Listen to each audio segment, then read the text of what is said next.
오늘 스데반의 설교를 들으면서 다시 한번 우리 마음 가운데 나를 향한 하나님의 뜻이 무엇일까? 우리를 향한 하나님의 계획하심이 무엇일까? 나에게 주신 사명이 무엇인가? 다시 한번 딱 붙잡고 하나님 앞에서 쓰임받는 인생, 그리고 주님 앞에서 사명을 감당하는 믿음의 사람들 되시기를 주님의 이름으로 기원합니다. 먼저 7장 20절 말씀을 보겠습니다.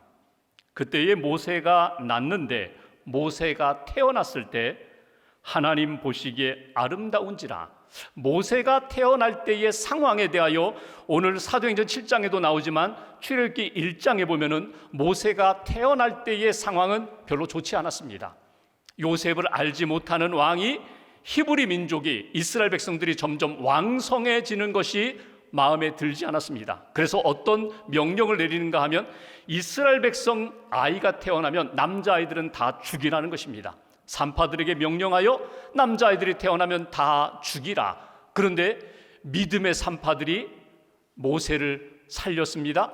믿음의 부모, 모세의 부모가 석 달 동안 아이를 돌보다가 갈대 상자에 담아 나일강에 띄웠습니다. 그러니까 모세가 태어날 때의 그 상황은 죽을 수밖에 없는 상황이었다는 것입니다. 그런데 하나님은 오히려 그때의 모세를 이 땅에 보내주셨다는 거예요. 구원 역사를 준비하는 하나님의 손길이 있었다. 오늘 20절에 나오는 것처럼 모세가 하나님 보시기에 아름다운지라. 여기 아름답다라는 말이 히브리어로 토브라고 되어 있거든요. 이 토브라는 말이 어디에 쓰여 있는가 하면 창세기 1장에 보면은 하나님이 세상을 창조하실 때, 자연을 만드시고 식물을 만드실 때 보기에 좋았더라. 그날 창조하시고 보기에 참 좋았더라. 그때 사용하는 말이 토브거든요. 그러니까 모세가 이 땅에 태어났을 때 하나님 보시기에 너무나 아름답고 너무 좋았다는 거예요. 왜? 인간적인 눈에 보이는 예쁜 아이다, 건강한 아이다, 육신적인 눈에 보이는 그 모습이 아니라 영적으로 볼 때 구원 역사 가운데 하나님의 구원의 역사가 시작되었기 때문에, 하나님의 구원 역사에 쓰임받을 귀한 아들이 태어났기 때문에 모세를 바라보시면서 보기에 좋았더라, 아름다웠다. 이것이 오늘 모세의 출생의 시간, 그 모습입니다. 23절 말씀 보실까요? 제가 봉독합니다. 나이가 40이 되매 모세 나이 40살이 되었습니다. 그 형제 이스라엘 자손을 돌볼 생각이 나더니 40년 동안 모세는 애굽 왕궁에서 성장했어요. 그가 죽을 위기 가운데 있을 때 바로의 딸 공주가 갈대 상자에 담겨있는 모세를 양자로 삼았어요. 왕자로 교육을 받으면서 40년 동안 성장했습니다. 성장하는 과정 가운데 그는 자기의 정체성을 찾아요. 나는 애굽 사람이 아니다. 나는 이스라엘 사람이다. 나는 아브라함 후손이다. 나는 하나님을 믿는 백성이다. 자기의 정체성을 찾아서 애굽 사람과 이스라엘 사람이 서로 갈등할 때에, 애굽 사람에 의해서 이스라엘 백성들이 학대를 당할 때에 쫓아가서 애굽 사람을 때려 죽입니다. 그리고 그 다음날 이스라엘 사람들이 서로 다투게 되니까 화해를 조정하면서 싸우지 말라고 하자 그 사람이 이런 이야기를 하죠. 이스라엘 백성이 어제는 애굽 사람을 쳐 죽이더니 오늘은 그러면 나를 죽이려고 하느냐? 다 드러났다는 거예요. 당신이 사람을 죽였다는 것 다 드러나게 되었다는 거예요. 그래서 이 모세가 어디로 도망갑니까? 미디안 광야로 도망가잖아요. 그리고 40세부터 80세까지 아들 낳고 두 자녀 낳고 가족을 이루고 장인 어른 밑에서 양을 치면서 그 목자로서의 광야의 삶을 살아갑니다. 바로 그 모습이에요. 40년 동안 애굽의 왕궁에서 살다가 사람 죽이고 애굽으로 도망가서 40년 동안 광야에서 양치기 생활하다가 이제 오늘 본문 30절 말씀 보십시오. 80이 되었을 때에 그에게 어떤 일이 일어났는가? 30절 한 절 같이 봉독합니다. 40년이 참에 천사가 시내의 산 광야 가시나무 떨기 불꽃 가운데서 그에게 보이거늘. 그의 나이 80이 되었어요. 40년이 참에 광야의 그 힘든 여정, 고독한 여정, 40년이 가득 채워져서 하나님의 때가 되었을 때에 80세 된 모세, 양치는 모세에게 하나님께서 불꽃 가운데 나타나셨다는 거예요. 그를 부르셨다는 거예요. 그를 말씀하시고 그를 만나 주셨다. 그것이 오늘 본문의 내용입니다. 여러분, 모세의 인생 태어나면서 지금까지 80년을 살아오면서 여러 가지 일들을 경험하고 만났지만 이 모든 것이 하나님의 시간표 속에 있었다. 이것을 보여주시는 것이 오늘 첫 번째 우리에게 주시는 메시지예요. 스데반의 설교를 통하여 오늘 모세의 부르심과 모세의 보내심을 통하여 하나님이 나에게 주시는 메시지가 무엇일까? 하나님이 나를 향한 계획을 가지시고 나를 향한 하나님의 시간표를 따라서 나를 이끌어 가신다. 나를 향한 하나님의 시간, 하나님의 때가 있습니다. 이 믿음을 가지라. 이것이 오늘 우리에게 주시는 메시지예요. 여러분, 모세의 인생을 보면 태어나면서부터 죽을 인생이었어요. 물에 던져질 인생이었어요. 그런데 오히려 모세는 물에 던져지지 않고 오히려 물에서 건짐을 받은 인생이 되었거든요. 물에서 건짐을 받은 인생, 그것이 모세예요. 하나님이 그렇게 건져주셨어요. 애굽 왕궁에서 왕실 교육을 받았어요. 그리고 40세에 혈기왕성한 그런 몸으로 뭔가 좀 이루어 보겠다고 주먹을 사용했지만 그때의 하나님의 구원의 역사가 나타나지 않아요. 어찌 보면은 모세의 40년은 I am somebody, 내가 왕자로서 살면서 내가 뭐든지 할 수 있어, 나는 능력 있어, 나는 할 수 있어, 이런 생각을 가진 인간의 시간, 인간의 때에는 하나님의 구원 역사가 시작되지 않았고 오히려 다 잃어버리고 아무것도 아닙니다, 아무것도 못합니다, 말도 못합니다.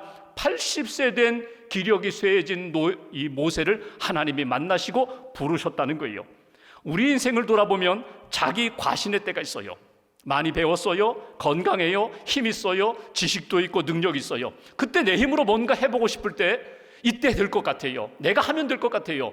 그런데 하나님의 때에 맞춰지지 않으면, 하나님이 이루시는 시간, 그때가 아니면 아무리 내가 노력하고 준비하고 힘써도 결코 하나님의 구원의 역사를 만들 수가 없다는 거예요.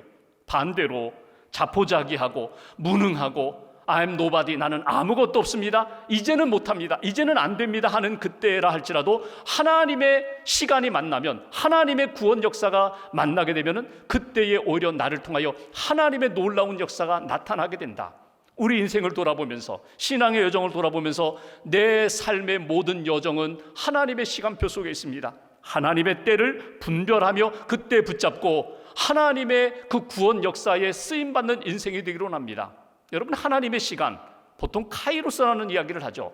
연대기적인 시간이 아니라, 흘러가는 세상의 시간이 아니라 하나님의 은혜가 나타나고 하나님의 사건이 나타나고 구원의 결정적인 사건이 나타나는 그 카이로스의 시간, 하나님의 시간을 믿는 사람은요, 기도합니다. 하나님 앞에 기도해요. 하나님, 이때입니까? 하나님, 이 사건의 의미가 무엇입니까? 하나님, 나는 아무것도 없지만 하나님이 내게 이런 메시지를 주셨고 감동을 주셨고 이런 사건과 사람을 만나게 해주셨다면 그 뜻이 무엇입니까? 하나님 앞에 기도해요. 그리고 하나님 앞에 기도할 때 하나님의 시간, 때를 맞추어서 하나님의 뜻을 맞추어서 살아가는 인생으로 변화되게 된다는 거예요. 여러분, 어거스틴의 어머니 모니카, 그는 하나님의 시간과 때를 분별하며 믿음으로 기도했던 여인이에요. 한나가 기도했던 것처럼 아들을 위하여 기도했던 사람이에요. 어거스틴이 회개하고 돌아오기 전에 그는 굉장히 방탕했던 사람이거든요. 영적으로 육신적으로 타락했던 사람이에요. 그러니까 아들을 위하여 모니카 어머니가 기도하는데 하나님의 때를 구합니다. 하나님의 구원의 때를 믿습니다. 그렇게 눈물로 기도하는 가운데 암브로시우스 감독이 모니카 눈물로 기도하는 여인을 향하여 이렇게 위로하고 권면합니다. 눈물로 기도하는 자식은 결코 망하지 않습니다. 눈물로 기도하는 어머니가 있는 한 그 자녀는 하나님이 붙들어 주십니다. 회복해 주십니다. 그 하나님의 때를 구하고 기도했는데 정말 하나님이 이루시고자 하는 그때에 어거스틴이 회개하고 복음으로 변화되고 성자와 같은 삶을 살았던 것을 우리는 기억합니다. 오늘 모세의 그 인생을 돌아보면서 스데반이 전하는 메시지가 있어요. 나를 향한 하나님의 때가 있음을 믿습니다. 그때를 믿고 기도하겠습니다. 그때를 믿고 기도하며 기다리겠습니다. 준비하겠습니다. 하나님이 주시는 영적인 메시지를 딱 붙잡고 그 때에 맞추어서 하나님의 손에 붙들림바 되어 살아가는 인생이 되겠습니다. 다시 한번 믿음으로 고백하며 하나님의 때를 분별하고 살아가는 저와 여러분들 되시기를 주님의 이름으로 기원합니다. 두 번째로 33절 말씀 보실까요? 제가 봉독하겠습니다. 주께서 이르시되 내 발의 신을 벗으라. 네가 서 있는 곳은 거룩한 땅이니라. 34절 같이 봉독합니다. 내 백성이 애굽에서 괴로움 받음을 내가 확실히 보고 그 탄식하는 소리를 듣고 그들을 구원하려고 내려왔노니 이제 내가 너를 애굽으로 보내리라 하시니라. 아멘. 하나님이 모세를 만나 주시는 장면이에요. 하나님이 모세를 만나시면서 두 가지 중요한 말씀을 하십니다. 첫 번째는 신을 벗으라는 거예요. 내 발에 신을 벗으라. 여러분, 신을 벗는다는 것은 여러 가지 의미가 있습니다. 여러분, 사람이 새 신을 신으면, 좋은 신을 신으면 걸어가고 뛰어가고 날아가는 것 같아요. 좋은 신발 신으면 그것이 내 인생을 띄워주는 것 같아요. 반대로 내 신발이 탕자와 같이 세상에서 정말 상처 입고 실패하고 아픔의 사건 가운데 걸어가는 그런 인생, 고난의 신발을 신으면 빨리 벗고 싶어요. 근데 오늘 하나님께서 80세 된 모세를 만나시면서 제일 먼저 이렇게 말씀하십니다. 내 발의 신을 벗어라. 너 자존심 내려놓아라. 너 자신의 자랑, 욕망 그것도 내려놓아라. 너 자신이 의지하는 모든 것들 다 내려놓아라. 너의 과거, 그때의 영광, 그때의 수치, 그때의 상처, 실패 모든 과거도 다 내려놓고 하나님만 붙잡으라는 거예요. 맨발로 이 땅 거룩한 땅에 서서 믿음의 반석 위에 서서 하나님의 손에 붙들림 받는 인생이 되어야 돼. 이것이 내 발의 신을 벗으라는 거예요. 그리고 동시에 주신 말씀이 이제 때가 되었다는 거예요. 이제 내가 너를 애굽으로 보내리라. 내가 너를 보낼 때가 되었다. 내가 가서 구원의 역사에 쓰임받을 때가 되었다. 그런데 하나님이 보내시는 곳이 어디라고요? 애굽으로 보내신다는 거예요. 여러분, 애굽은 40년 전에 사람 죽이고 도망 나오듯이 나온 곳이거든요. 가고 싶지 않아요. 지금 내가 가면 나 알아볼 사람 있어요? 가면은 자꾸 옛날 과거에 그 잘못되었던 사건, 트라우마가 생기고 쓴뿌리가 생겨서 편안하지 못하고 자유롭지 못한 그 땅으로 하나님이 가라고 말씀하시는 거예요. 오늘 모세가 인간적으로 생각할 수 있죠. 인간적으로 생각하는 것 내려놓아라. 할 수 있습니다. 자신 있습니다. 이런 생각 내려놓아라. 못합니다. 안 됩니다. 나이가 많습니다. 이런 생각도 다 내려놓아라. 그 땅에 가서 내가 말씀을 전하고 하나님의 뜻을 전할 때 이스라엘 백성들이 뭐라고 할까요? 그들의 반응, 결과, 그 다음에 진행될 상황 다 생각하지 말고 오직 주님이 보내셨음을 믿고 주님의 뜻 붙잡고 나아가는, 주님께 맡기고 나아가는 그런 인생이 되어라. 여러분, 신앙생활 하다가 여러분 교회 안에서 사역의 여러 분야들 가운데 우리가 가고 싶지 않은, 내가 가고 싶지 않은 애굽이 있어요. 하나님이 은사를 주셨어요. 나를 통하여 하나님이 그 놀라운 역사를 이루고 싶어 하세요. 교회도 세우고 영혼들도 세우고 하나님의 영광도 드러내고 하나님의 뜻이 이루어지는 그 사역의 현장이 있는데 나는 싫어요. 전에 가봤어요. 가서 재미도 봤어요. 실패도 봤어요. 상처도 받았어요. 근데 아직도 그 땅에 그 사람들이 있어요. 그래서 안 가요. 못 가요. 주님이 내게 그 마음 주실 때마다 아닙니다, 아닙니다. 고개를 흔들면서 적어도 거기서는 아닙니다. 다른 곳으로 보내주세요. 그럴 때가 많다는 거예요. 근데 여러분, 하나님 앞에서 이 말씀을 묵상해 보시면 너에게 있어서 애굽 놓치지 말라는 거예요. 외면하지 말라는 거예요. 내가 가지고 있는 뜻대로 그 땅을 향하여 하나님이 기뻐하시는 곳, 그곳으로 내가 너를 보내노니 믿음으로 가라. 순종하며 가라. 하나님만 의지하고 가라. 어떤 목사님이 도시 생활을 하다가 신학을 공부하고 목사 안수 받고 시골로 목회를 내려가셨어요. 시골로 목회를 내려갈 때 전원교회를 꿈꾸면서 내가 농사 잘 모르지만 농사 짓는 분들과 함께 내가 제자 양육도 하리라, 내가 복음의 열매도 거두리라, 전원 목회에 대한 꿈을 가지고 시골에 내려가서 목회를 하시는데 시간이 1년, 2년, 3년 시간이 지나면서 점점 이렇게 지쳐갔어요.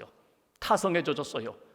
몸이 따라가지 않으니까 농사도 제대로 짓지 못하고 그렇게 이렇게 시간을 흘러보내는데 어느 날 딸 아이가 학교에서 왔는데 아빠, 내가 오늘 학교에서 과제를 했는데, 숙제를 했는데 한번 봐달라고. 숙제가 뭐냐, 과제가 뭐냐, 가장 소중한 사람 10명을 쓰고 그 사람들이 동시에 위험에 빠졌을 때에 누구를 먼저 구할 것인지 우선순위를 쓰는 그런 과제를 했다는 거예요. 그래서 딸아이가 쓴 거를 이렇게 보니까 그 10명의 명단이 있어요. 자기도 들어가고 아내, 아이의 엄마도 들어가고 그 아이의 동생도 들어가고 친구도 들어가고 친척도 들어갔어요. 10명의 리스트가 쫙 나와요. 그리고 나서 아이에게 묻습니다. 그래, 이 10명 가운데 제일 먼저 구하겠다고 한 사람은 누구냐? 1순위를 누구로 지목했느냐? 그랬더니 딸 아이가 이야기하는 거예요. 당연히 아빠지. 당연히 아빠를 나는 제일 먼저 구한다고 그렇게 썼지. 아빠가 이상했어요. 자기 동생을 그렇게 사랑하는데 동생도 아니고, 엄마 최고야, 엄마 사랑해, 엄마 제일 예뻐, 엄마를 그렇게 좋아하는데 엄마도 아니고 왜 나를 먼저 썼는가? 1순위가 왜 나인가? 왜 아빠냐라고 그렇게 묻자 딸아이가 이렇게 대답합니다. 아빠는 사람의 생명을 살리는 목사님이잖아. 목사님이니까 내가 제일 먼저 아빠를 썼지.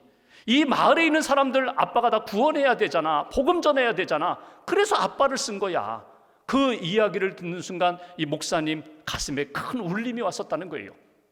내가 이 땅에 이 시골에 와서 목회하면서 빨리 도시로 가야 되는데, 이 자리를 떠나야 되는데, 그 생각만 했는데 하나님이 나를 이곳에 보내주셨을 때의 그 첫 마음을 내가 잃어버렸구나. 왜 내가 이곳에 와 있는지 그 목적을 내가 잃어버렸구나. 하나님이 보내신 곳인데, 이 땅에서 내가 하나님의 귀한 일을 감당해야 되는데 다시 한번 영적으로 힘을 얻고 목회를 힘있게 감당했다는 거예요. 여러분, 하나님이 우리를 부르실 때에 내 발의 신을 벗어라. 동시에 그러면 이제 하나님이 주시는 사명과 말씀을 붙잡고 애굽으로 가라고 말씀하실 때, 네, 저는 부족하지만, 저는 아직도 힘들지만, 저는 아직도 연약하지만 믿음으로 가겠습니다. 순종하는 그 사람을 하나님이 기뻐하신다. 그 사람을 통하여 하나님의 귀한 뜻이 나타난다. 이것이 오늘 스데반 설교를 통하여 우리가 붙들어야 할 메시지예요. 한 가지만 더 볼까요? 35절 말씀 보십시오. 35절 제가 봉독합니다.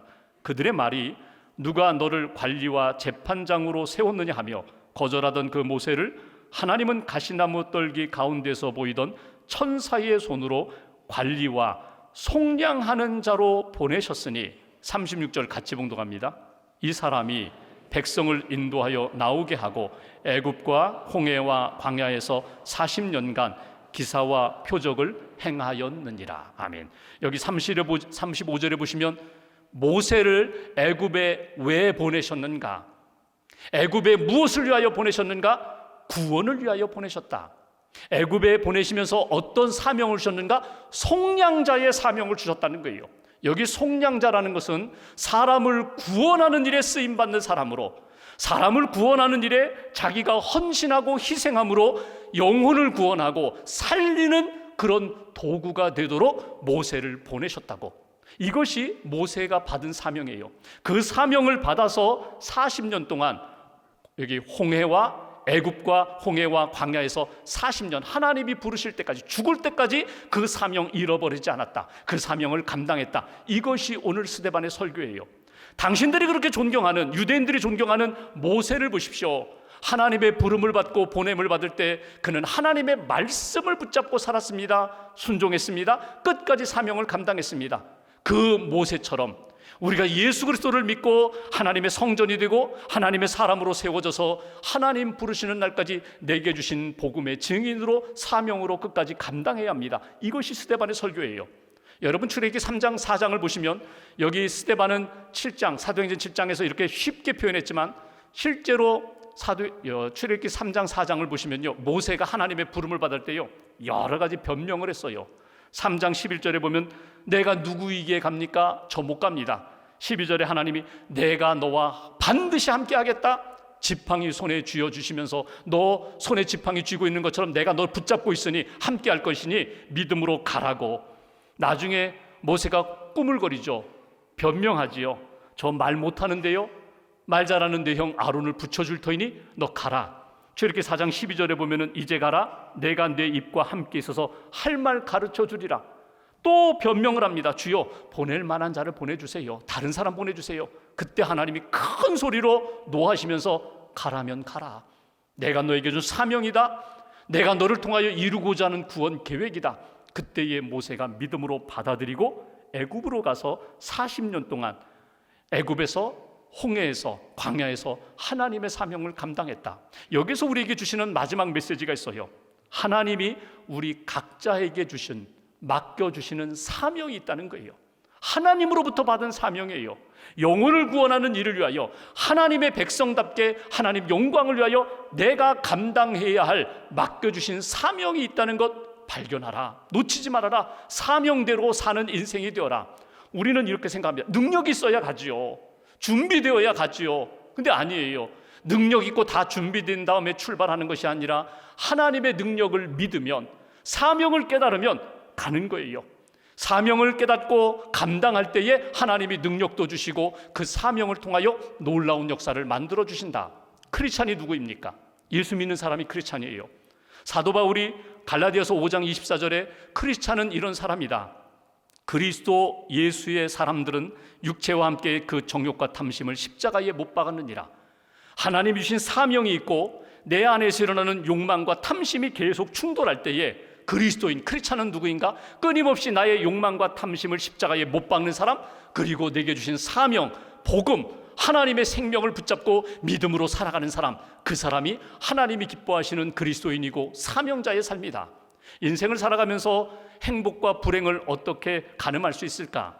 여러분, 인생 살아가면서 할 일이 없는 사람, 사랑할 대상이 없는 사람, 삶의 의미를 모르는 사람, 너무나 불행한 사람이에요. 그런데 점점 내 몸은 약해져 가지만 분명히 해야 할 일이 있어요. 받은 사명이 있어요. 그 사명을 따라 사랑하고 기도하고 섬기면서 주님이 기뻐하시는 역사를 늘 체험하며 살아가는 사람, 사명을 가진 사람은 행복한 사람이고 하나님의 은혜 가운데 믿음으로 승리하는 사람이라고. 해리 홀트라는 분이 있습니다. 이분이 1954년 어느 고등학교 강당에서 한 가지 은혜 체험을 해요. 그분이 원래 밀농사를 지다가 나중에는 제재소, 목재소를 했던 분인데 마을에서 막 광고가 붙었습니다. 어떤 훌륭한 분이 오셔서 강연하니까 와보십시오. 영화 한 편을 보여줄 테니 한번 와보십시오. 그래서 그 고등학교 강당에 갔는데 당시 월드비전 창시자인 밥 피어스 박사가 와가지고 강연을 해요. 강연의 내용은 뭐냐면 한국전쟁 6.25로 인하여 한국이 폐허가 되고 전쟁고아, 혼혈고아, 미군과 한국 여성이 결혼하여 낳은 그 아이들, 고아들이 있는데 우리가 품어야 합니다. 기도해야 합니다. 도와줘야 합니다. 이 강연과 다큐멘터리 영화를 봤어요. 그 영화를 보고 부부가 집에 돌아오면서 이런저런 이야기를 합니다. 우리는 가난한 농부야, 힘없는 농부야. 우리 같은 농부가, 우리 같은 사람이 무엇을 할 수 있겠어? 그리고 그냥 잊으려고 하는데 시간이 지나고 날이 바뀌어도 며칠 동안 그 장면이 떠나지가 않는 거예요. 그래서 기도합니다. 부부가. 하나님, 어떻게 하면 좋겠습니까? 한국 땅에 있는 그 가여운 아이들 어떻게 하면 좋겠습니까? 하나님, 불쌍히 여겨달라고, 구해달라고, 좋은 부모님 만나게 해달라고 기도하는데 하나님이 감동을 주시는 거예요. 그래서 재산의 일부를 팔아가지고 부부가 비행기 표값을 만들어서 한국 땅에 왔어요. 자기 자녀들에게, 자기에게 6명의 자녀가 있음에도 불구하고 8명의 자녀, 전쟁고아, 혼혈고아를 자기 양녀, 양자로 입양을 합니다. 그리고 미국에 돌아가서 그 이야기를 지역신문에 싣고 사진을 게재하면서 도와달라고, 기도해달라고, 여러분도 품어달라고. 그러니까 어떤 사람은 헌금을 하고 어떤 사람은 내가 그러면 입양하겠다고 혼혈고아, 전쟁고아들 몇 명을 입양하면서 그렇게 그 사업이 점점 커졌어요. 자기 재산을 팔아서 내 남은 생에 주신 사명은 이것이다. 그래가지고 어린아이를 품고 연결시키는 그 일에 집중합니다. 그분이 돌아가실 때까지, 그의 아내 돌아가실 때까지 하나님이 내게 주신 사명, 그 어린 영혼들 품는 것, 연결해 주는 것, 좋은 부모님 만나게 해주시는 것, 이게 그분의 사명이었거든요. 그분이 했던 이야기가 있어요. 내가 무엇을 할 수 있겠는가? 나는 아무것도 없는데, 힘이 없는데, 그런데 하나님의 마음을 품고 내게 주신 사명을 품으니까 그렇게 위대한 일, 귀한 일을 주님 부르시는 날까지 끝까지 감당했다는 것입니다. 처음부터 큰 것 기대하지 마세요. 꿈꾸지 마세요. 내게 주신 것 가운데 주님의 마음이 담겨있는 지극히 작은 것에 충성하시고 헌신하시면 하나님이 그 일을 통하여 놀라운 생명의 역사를 하나님이 만들어 가신다는 거예요. 주님 오늘도 우리에게 말씀하십니다. 내가 이제 너를 보내리라. 주님, 제가 어디로 가오리까? 내가 너에게 맡기리라. 주님, 제게 주신 것이 무엇입니까? 하나님의 음성을 따라 내게 주신 사명, 내게 주신 생명 구원의 역사에 쓰임받는 길, 여러분 찾으시고 그 길을 향하여 한 걸음 한 걸음 걸어가는 저와 여러분들의 삶이 되시기를 주님의 이름으로 기원합니다.